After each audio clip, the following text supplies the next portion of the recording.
Inflation is playing havoc with the housing market, and although we all are tired of hearing about it, it is inflation that is driving this real estate ship.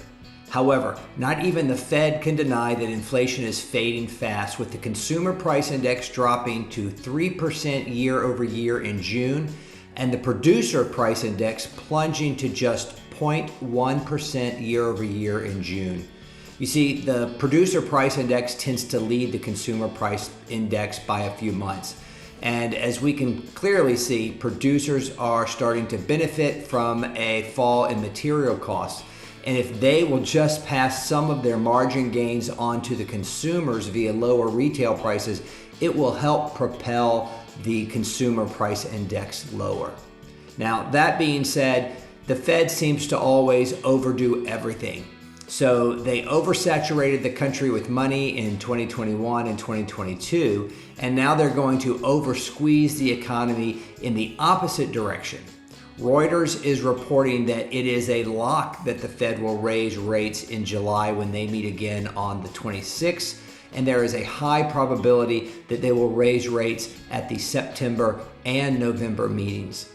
And while the Fed may not be paying attention, the markets are. And the PPI and CPI positive news drove rates back down below 7% on Friday, ending the day at 6.8%. One thing all the experts are in agreement about is that home prices are rising. Black Knight's home price index hit a new record high in May. Think about what that means. The modest decline that we saw in home prices during the second half of 2022 has been eliminated after 5 consecutive months of gains.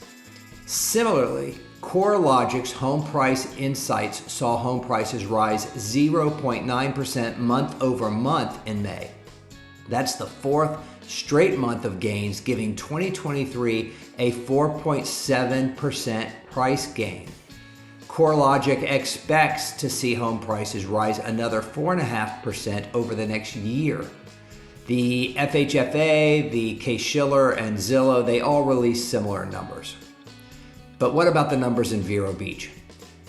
Vero has seen a 5.3% increase in home prices over the last year, and that number will jump next month. You see, in July of 2022, that was a down month for us, and that's when the interest rates grew and sales slowed due to our previous conversation about inflation. So month over month numbers should increase as we move into the second half of 2023. We already know we are on an upward swing. The number of homes put under contract last week is second best only to the previous week. July has been the 2 best weeks of homes going under contract for the year so far. So what's going to happen when rates come down? Will the 1% rate reduction now cost the buyers because the prices have gone up 10% since they decided to sit on the sidelines and wait? And what about demand? We know that rates have caused buyers to wait it out. So when rates do drop, will we go back to a feeding frenzy as all the buyers jump back into the market at the same time? And what about our inventory, which is already at record lows? Supply and demand will drive prices even higher. So if you've not thought about these things, let's take the time to talk. If you're interested in a detailed report for your area or particular neighborhood, give me a call. I'd love to sit down and go through the data that pertains to your home. If you have questions about when's the best time to buy a house, well, that's a whole nother conversation. So feel free to reach out to me and we can schedule a time to lay out your options. I'm Tripp Hernandez with Dale Sorensen Real Estate in Vero Beach, Florida.